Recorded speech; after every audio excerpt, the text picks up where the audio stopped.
आपके द्वारा कही गई बातों पर लोग मुझे फोन न करें।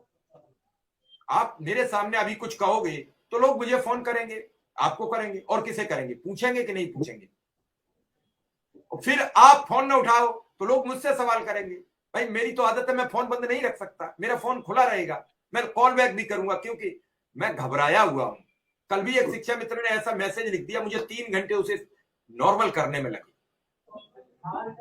मैं समझ रहा हूं, जिसके घर में जवान बेटे हैं, पढ़ने योग्य हैं, अजय जी चलिए आप हैं, हम हैं, समझते हैं। कुछ लोग बिल्कुल टूट गए हैं, तो घर जाते हैं तो बच्चे की फीस, घर आते हैं तो खाने का राशन, घर आते हैं तो जाने के लिए पैसे, उन पर कोई जवाब ही नहीं होता है। परिवार में आए, परिवार पूछ रहा है कल बच्चे की फीस है, मना भी नहीं कर सकते।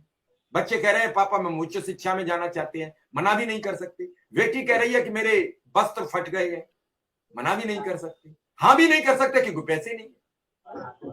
ऐसे में लोग सवाल करते हैं, और उस समय जो लोग उनकी बात सुनते हैं उसी से लोग फोन करते हैं। अगर आप सुनेंगे लोगों की बात तो लोग आपको फोन करेंगे, आप सुनना बंद कर दीजिए, लोग आपको भी फोन नहीं करेंगे, मुझे भी नहीं करेंगे। सीधा सा सिद्धांत है।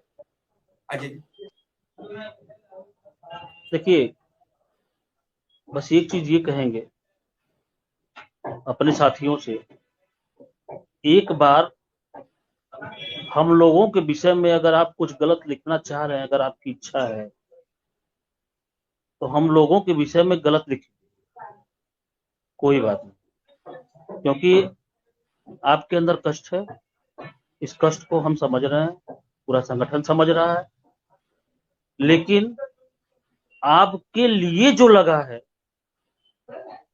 आपका जो पैरवीकार है, जो इस सरकार में कोई हम लोगों का नाम नहीं लेना चाहता था, हम लोगों को कोई देखना पसंद नहीं करता था, आज उस सरकार में सारे लोग कहने लगे कि आप लोगों का काम हो रहा है और लगभग पूर्ण हो चुका है। सारे लोग, मैं माननीय उप मुख्यमंत्री से लेकर के नीचे कैबिनेट मंत्री से लेकर के सभी की बात कर रहा हूं जिससे भी वार्ता हुई, तो कम से कम जो उस माहौल को बदलते हुए इस माहौल तक जो खींच के लेके हम लोगों को आया है, हमारे अभिभावक माननीय श्रीचंद शर्मा जी,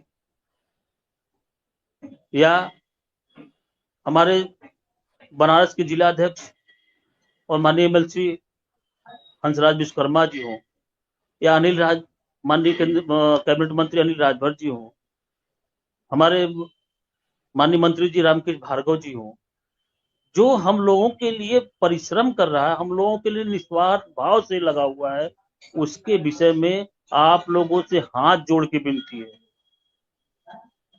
कम से कम उनके विषय में गलत ना लिखें।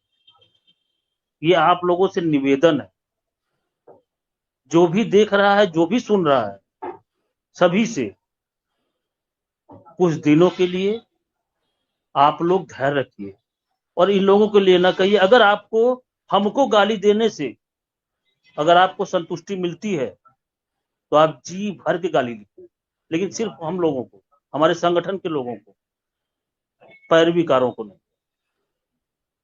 क्योंकि ये गलती, ये अक्षम्य गलती है। ये इसी गलती का कारण रहा कि जो आज हम लोग इस स्थिति में हैं और ये परिणाम को भोग रहे हैं, इसी गलती का देन है।